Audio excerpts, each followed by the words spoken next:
बिस्मिल्लाहिर्रहमानिर्रहीम। अस्सलाम वालेकुम रहमतुल्लाहि व बरकातुहू। नाज़रीन मोहतरम, हम फाज़िल तिब वल जुराहत नेशनल काउंसिल फॉर तिब के रजिस्टर्ड जितने भी तिबिया कॉलेजेस हैं उनके अंदर जो सिलेबस पढ़ाया जा रहा है उसकी साल अव्वल की किताब इल्मुल अदवियात के जो है वो लेक्चर्स पढ़ रहे हैं। ये तमाम तालिब इल्म जो तिबिया कॉलेजेस में पढ़ रहे हैं उनके लिए और वो लोग जो के प्रैक्टिस कर रहे हैं उनकी इंफॉर्मेशन के लिए बनाए जा रहे हैं। उम्मीद है कि आप लोगों को हमारे ये लेक्चर्स पसंद आए होंगे। आज का जो हमारा लेक्चर है वो है दवा और गज़ा क्या है, दवा की तारीफ़ क्या है और गज़ा की तारीफ़ क्या है, और उसके बाद दवाए गज़ाई और गज़ा दवाई क्या है, और उसके बाद हम इंशाअल्लाह इसके ऊपर बात करेंगे कि वो दवाएं किस किस तसीर में होती हैं, यानी उनका मिजाज क्या होता है। तो सबसे पहली चीज़ है जी कि दवा का दर्जा किसको दिया जाता है, कौन सी ऐसी चीज़ है जिसको दवा का दर्जा दिया जाता है। दवाई वो चीज़ होती है जो जिस्म में दाखिल होके उसके अंदर अगर कोई इन्फेक्शन है, कोई मर्ज़ है, किसी ऑर्गन में कोई ख़राबी है या कोई मिजाज में तब्दीली है या फिर खिल्लत में इजाफा है, तो उसको मोतदिल करने के बाद दवाई जिस्म का हिस्सा ना बने बल्कि जिस्म से खारिज हो जाए तो उसको दवाई कहते हैं।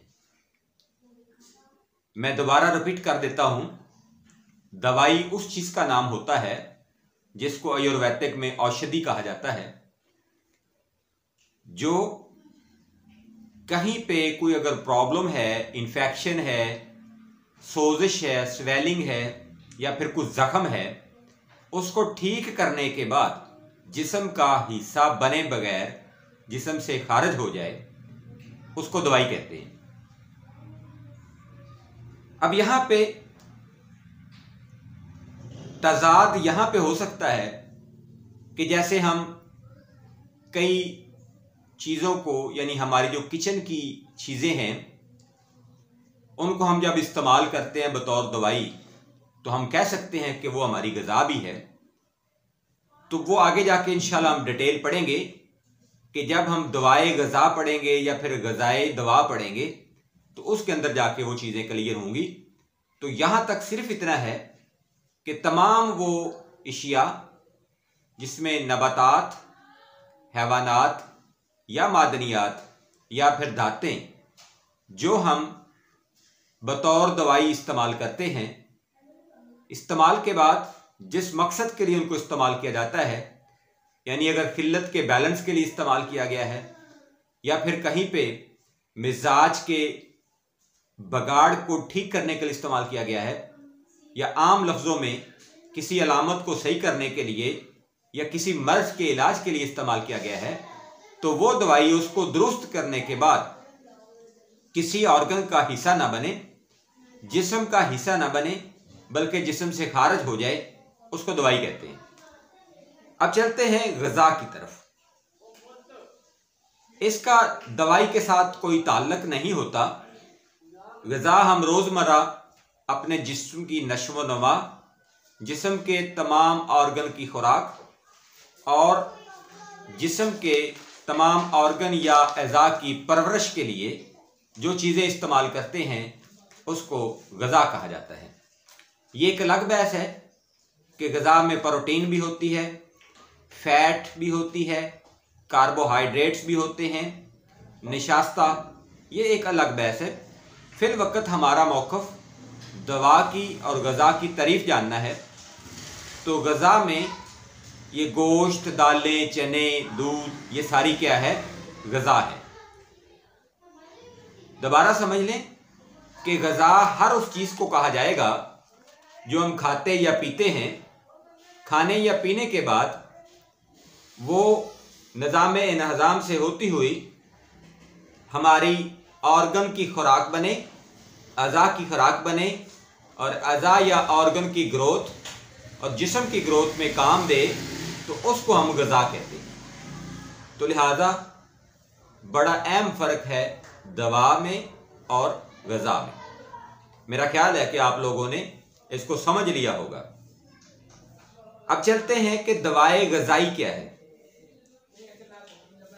वो चीज़ जिसमें गाज़ियत यानी ग़िज़ा यानी खुराक यानी नशोनुमा बढ़ोतरी की बजाय दवाई के असरात ज़्यादा हों, उसको दवाए ग़िज़ाई कहा जाएगा।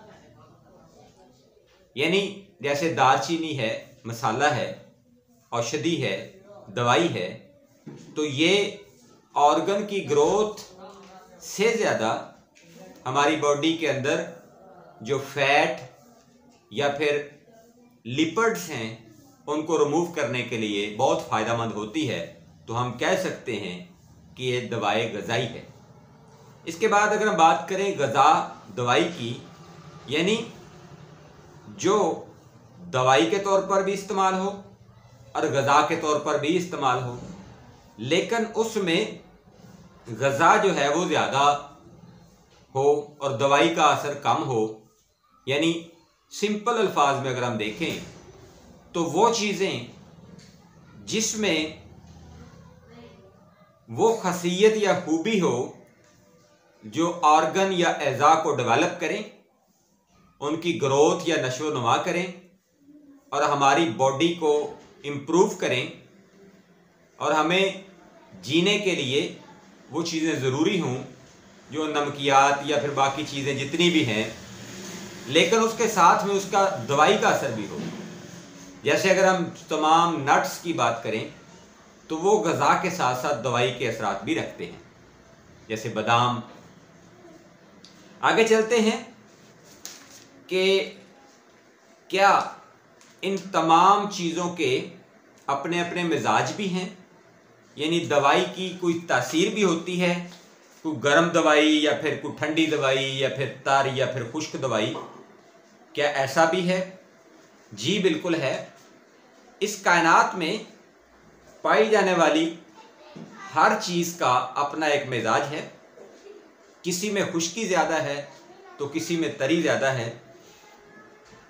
किसी चीज़ में गर्मी का अंसर ज़्यादा पाया जाता है और किसी में सर्दी का अंसर जो है वो ज़्यादा पाया जाता है। अगर हम बात करें अरकाने तिब की, तो उसमें हमने ये पढ़ा था कि कायनात की हर चीज़ 4 अरकान आग, पानी, हवा और मिट्टी से मिलकर बनी है।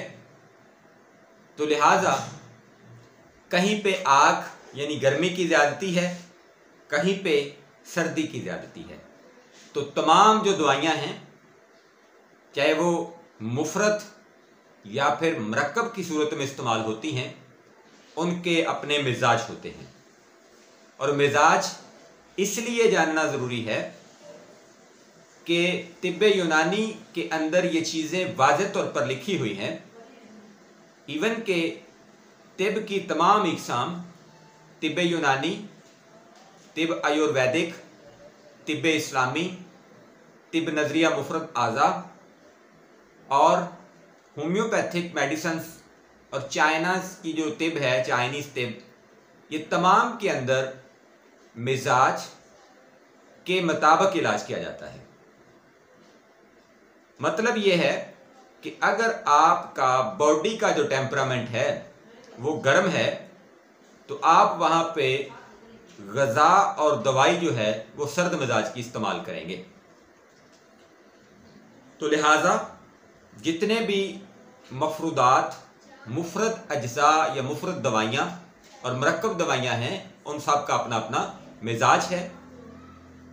एक तो मोतदिल मिजाज, जैसे अनाब को मोतदिल मिजाज तस्वर किया जाता है, और एक गर्म मिजाज यानी सफरावी मिजाज की हामिल, जैसे सूंठ, लौंग, ये जो चीज़ें हैं, या फिर लहसुन है, तो इनको गर्म मिजाज की हामिल अद्वियात लिखा जाता है। फिर अगर हम बात करें सर्द मिजाज की हामिल दवाइयाँ, तो वो भी दवाइयाँ यानी सर्द खुश्क या फिर सर्द तर मिजाज की होंगी। अगर वो सर्द खुश्क मिजाज की हैं, जैसे हमारे पास अनार का छिलका है, हमारे पास गूंद कीकर है, या बाकी कुछ ऐसी चीज़ें, तो वो सारी सर्द खुश्क मिजाज की हामिल हैं, और कुछ चीज़ें सर्द तर मिजाज की हामिल हैं।